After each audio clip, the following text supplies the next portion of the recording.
आदरणीय बंधुओं, माताओं व मेरी प्यारी बहनों, राधे राधे। आपका हमारे इस YouTube चैनल पर बहुत बहुत स्वागत है। बंधुओं, आज हम इस वीडियो में राम भक्त हनुमान जी की कथा सुनेंगे, जिसे सुनने सुनाने से हनुमान जी की कृपा से किसी भी कार्य में आ रही रुकावट दूर होती है, हर विघ्न बाधा का नाश होता है। कथा सुनने के बाद यदि आप हमारे चैनल पर नए हैं तो कृपया हमारे चैनल को सब्सक्राइब करें, बेल आइकन को प्रेस करें ताकि हमारी वीडियो के नोटिफिकेशन सबसे पहले आप तक पहुंचे। वीडियो को शेयर व लाइक भी जरूर करें। कथा के अनुसार एक बार सत्यभामा जी, सुदर्शन चक्र और गरुड़ जी के मन में ये अहंकार का भाव आ गया कि हम ही भगवान के सबसे प्रिय हैं। हमारे बिना भगवान श्री कृष्ण का कोई कार्य पूरा नहीं हो सकता। जब भगवान श्री कृष्ण ने सत्यभामा जी को पारिजात का वृक्ष ला कर दिया तो उनके मन में ये भाव आया कि मैं ही भगवान की सब पटरानियों में से सबसे प्रिय रानी हूँ। उन्होंने मुझे ही पारिजात वृक्ष को ला कर दिया है।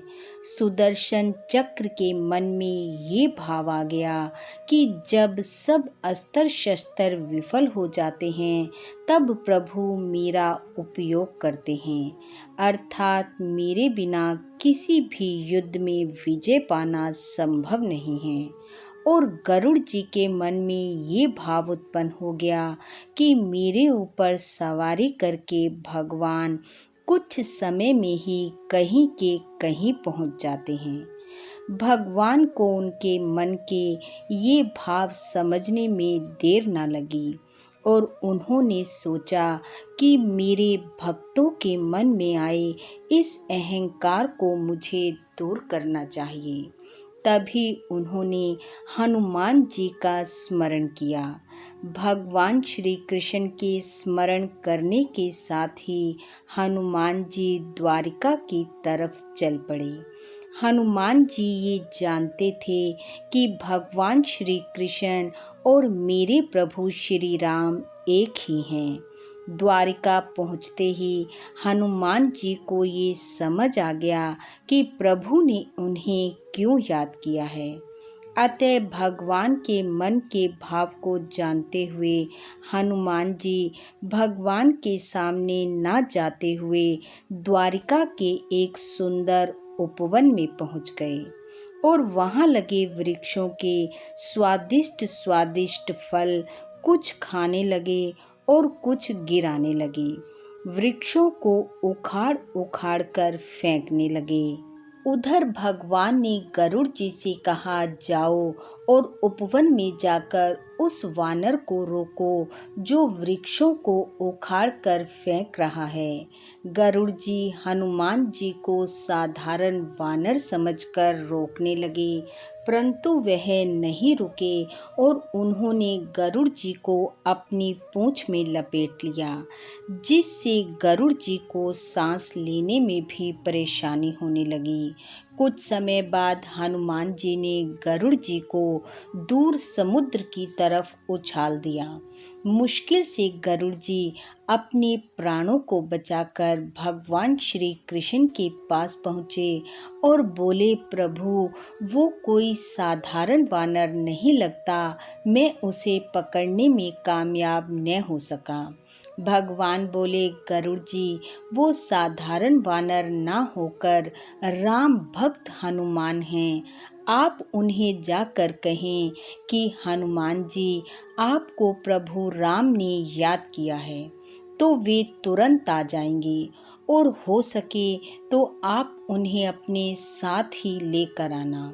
ये सुनकर गरुड़ जी हनुमान जी को ढूंढते ढूंढते मल्याचल पर्वत पर पहुँचे और अपने किए की क्षमा मांगते हुए बोले, हनुमान जी आपको प्रभु श्री राम ने याद किया है, आप मेरी पीठ पर सवार हो जाएं, मैं आपको कुछ क्षण में ही वहां पहुंचा दूंगा। हनुमान जी भगवान की इस लीला को भी समझ गए और बोले, गरुड़ जी आप चलें, मैं आपके पीछे पीछे आता हूँ। उधर द्वारिका में भगवान श्री कृष्ण श्री राम का रूप और सत्यभामा जी माता सीता का रूप धारण कर सिंहासन पर विराजमान हो गए और भगवान कृष्ण ने सुदर्शन चक्र को ये आज्ञा दी कि तुम द्वार पर जाकर खड़े हो जाओ और मेरी आज्ञा के बिना किसी को भीतर मत आने देना। तब हनुमान जी कुछ क्षण में ही द्वारिका पहुंच गए और जब वह महल में प्रवेश करने लगे तो सुदर्शन चक्र ने कहा कि आप भीतर नहीं जा सकते।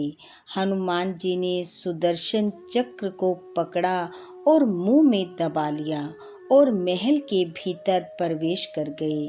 श्री राम रूपधारी भगवान श्री कृष्ण के पास पहुंचकर हनुमान जी ने उन्हें प्रणाम किया और कहा, प्रभु आज आपके साथ ये कौन विराज रही हैं? मेरी माता सीता कहाँ हैं? ऐसा सुनते ही माँ सीता के रूप में विराजमान सत्यभामा जी लज्जित हो उठी और उनका सारा अहंकार दूर हो गया। इतने में गरुड़ जी वहां पहुंच गए और अपने से पहले हनुमान जी को वहां देख वह हैरान रह गए कि मैं इतनी तीव्र गति से चलता हूँ और ये मुझसे भी पहले पहुंच गए। ऐसा देख गरुड़ जी का अहंकार भी टूट गया। हनुमान जी को देख भगवान ने पूछा, हनुमान जी आप महल में प्रवेश कैसे कर गए? क्या आपको रोका नहीं गया?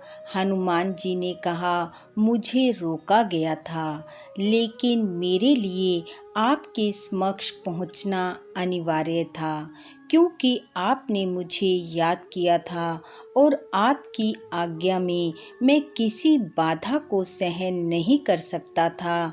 इसलिए मैंने सुदर्शन चक्र को पकड़कर अपने मुंह में दबा लिया। और ऐसा कहकर हनुमान जी ने सुदर्शन चक्र को अपने मुंह में से निकालकर प्रभु के चरणों में रख दिया। और यह देख सुदर्शन चक्र का भी सारा अभिमान खत्म हो गया। इस प्रकार भगवान श्री कृष्ण ने हनुमान जी की सहायता से अपने भक्तों के मन के सारे अहंकार को दूर किया और हनुमान जी को वापस जाने की आज्ञा दी। प्रभु आज्ञा पाते ही हनुमान जी मुस्कुराते हुए राम नाम रटते हुए वापस चल पड़े। बोलो राम भक्त हनुमान जी की जय। बंधु, हनुमान जी की कृपा आप व आपके परिवार पर सदैव बनी रहे। आपका घर आंगन खुशियों से महकता रहे। इन्हीं शुभकामनाओं के साथ आप सबका बहुत बहुत धन्यवाद। राधे राधे।